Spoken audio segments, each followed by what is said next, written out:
dientes amarillos, que son un padecimiento que aunque la mayoría de las veces no representa un grave problema dental, sin duda siempre causan un efecto antiestético en las personas. Y yo creo que hay una edad importante de discusión o de disonancia, ¿no? Cuando uno está en la adolescencia y quiere verse mejor y quiere tener los dientes mucho más blancos, empiezas a utilizar... Mira, uno llega hasta el agua oxigenada, que uno le dice, abuelo, ¿cómo hacías para tener esos dientes tan blancos? Sí, ¿verdad? Bueno, yo usaba agua oxigenada y uno sale corriendo Bicarbonato. a usar una cantidad de cosas que quizá no son las correctas. Hoy vamos a conversar con el odontólogo Oscar Quiroz para saber cómo decirle adiós a los dientes amarillos. Bienvenido a Portadas al Día. Gracias, gracias, muy amable. De hecho, me gustaría hilvanar justamente lo que están hablando en cocina con lo que están trayendo acá, porque una gran fuente de que esos dientes se nos tornen amarillos es tal cual lo que ingerimos.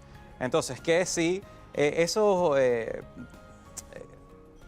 snacks que te estás comiendo, que tienen alto contenido de amarillo número 5, obviamente te están pigmentando el diente. Si consumes mucho vino, te pigmenta el diente. O por ejemplo, ¿qué de lo que utilizamos en cocina nos pigmenta el diente? Entonces, para evitar esos dientes amarillos, creo que lo principal sería, ¿cuándo me cepillo? ¿Antes o después de la comida? Y el común denominador pues dice, bueno, cometo mi pecado e inmediatamente me cepillo. Pero ¿qué si lo hacemos entonces al revés? Vamos a suponer dos superficies. Una es un vidrio completamente lustro y otra una pared. Si agarramos un puño de tierra y lo lanzamos a ambas superficies, en el vidrio, que está mucho más pulido, va a ser más difícil que esa tierra se adhiera.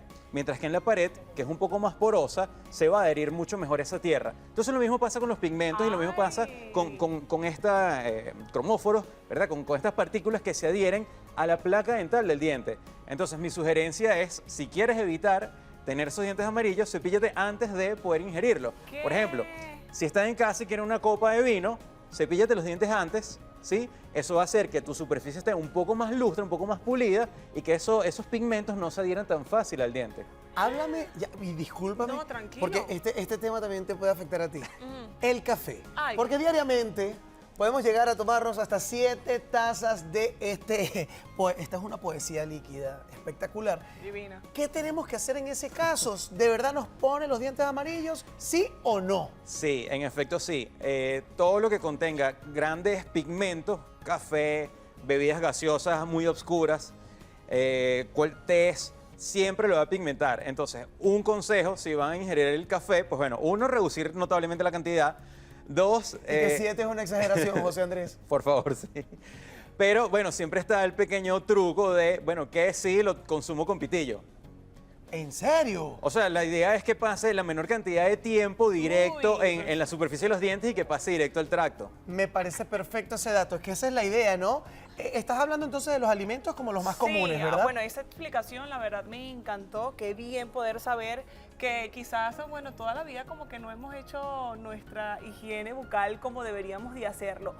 ¿Qué otro alimento, Doc, deberíamos de dejar o que nos evitar, puede afectar? Exacto, ese camino, adaptarlo. Bueno, fíjense que en consulta pasa siempre, y lo vemos casi a diario, de esos pacientes porque hay como una moda con la cúrcuma. La cúrcuma llegó para quedarse, la cúrcuma llegó como de moda. Entonces, definitivamente es uno de los alimentos que deberíamos ir disminuyendo en nuestra dieta diaria. La cúrcuma, y eso es que nos las mandan a tomar hasta en té. A diestra y siniestra. Increíble, cómo algo te beneficia en unas cosas y te puede perjudicar en otras. Sí, totalmente. Ok, doctor, fíjese, antes de iniciar el segmento también hablábamos acerca de esos remedios caseros o lo que solemos llamar como los remedios de la abuela. ¿Qué tanto efecto hacen de verdad en la higiene bucal? Bueno, creo que estoy en cámara 1 y quiero hacer énfasis en esto. Fíjense, se venden pastas de carbón activado y estas pastas no deben ser utilizadas para el aclaramiento dental, porque estas pastas, si bien puede que te aclaren al principio, la pregunta es ¿a qué costo? Porque estas pastas van a estar removiendo una de las partes más superficiales del esmalte y al final va a ser mayor el daño que te van a estar ocasionando. Entonces, mucho cuidado con estas pastas de dientes, estos dentríficos de carbón activado, porque no van a ser la solución. La mejor solución para poder aclarar tus dientes siempre va a ser acudir al odontólogo, que te indicará tal o cual técnica. De hecho, hablábamos tras cámaras de que no siempre o no necesariamente tiene que ser un aclaramiento dental. Tal cual como las luces de este estudio que rebotan en uno, lo mismo pasa con el brillo de los dientes. Entonces, ¿qué si pulimos un poco más esa superficie de los dientes? La luz puede rebotar de mejor manera y sin necesidad de un aclaramiento, puedes entonces tener una sonrisa un poco más brillante. Que esos son uno de los tratamientos estéticos que podemos hacer, pero ¿qué otros tratamientos nos podría recomendar? Las carillas, por ejemplo. Es un método alternativo. Hoy día puedes tener carillas en resina, en cerámica, con desgaste, sin desgaste. Habría que personalizar cada caso, pero de lo más conservador que tenemos en odontología, el aclaramiento dental es un tratamiento sumamente efectivo, no abrasivo, no desgasta. Incluso cuando hacemos cortes con el microscopio lo vemos a profundidad, no produce grandes cambios en el esmalte siempre y cuando no se utilice la lámpara de fotocurado que me produce gran calor. Entonces, dentro de ese abanico de opciones, brillo, acudir a consulta, la misma limpieza dental porque pule o quita ese brillo y el aclaramiento dental, obviamente. Tengo 3 dudas. Yo tengo otra. ¿Tienes así que otra? ¿Quieres ir adelántate, tú primero? Sí, vamos a ir con esta. Yo utilizaba el bicarbonato con la sal y yo sentía que los dientes quedaban... ¿Con sal? Doctor, sí. Agua de playa. Agua de playa. Ay, y Dios yo mío. sentía, doctor, que mira, yo me miraba en el espejo y esa sonrisa estaba radiante. ¿Realmente tiene efecto o era cosas psicológicas mías? Bueno, puede que sí y no. ¿Por qué? Porque en efecto pasa lo mismo que lo cáustico de la sal es como tratar de limpiar un porcelanato colocándole vinagre y pasándole la escoba. Entonces tienes lo abrasivo, ¿verdad? O lo erosivo de ese vinagre junto con la escoba. Entonces al principio sí puede que quede un poco más lustro. El tema es la frecuencia con que lo hace. Y lo otro que tenemos que tomar en cuenta es que no siempre estos pigmentos vienen de fuentes exógenas, no siempre vienen de afuera. Hay veces que esos mismos pigmentos son desde adentro.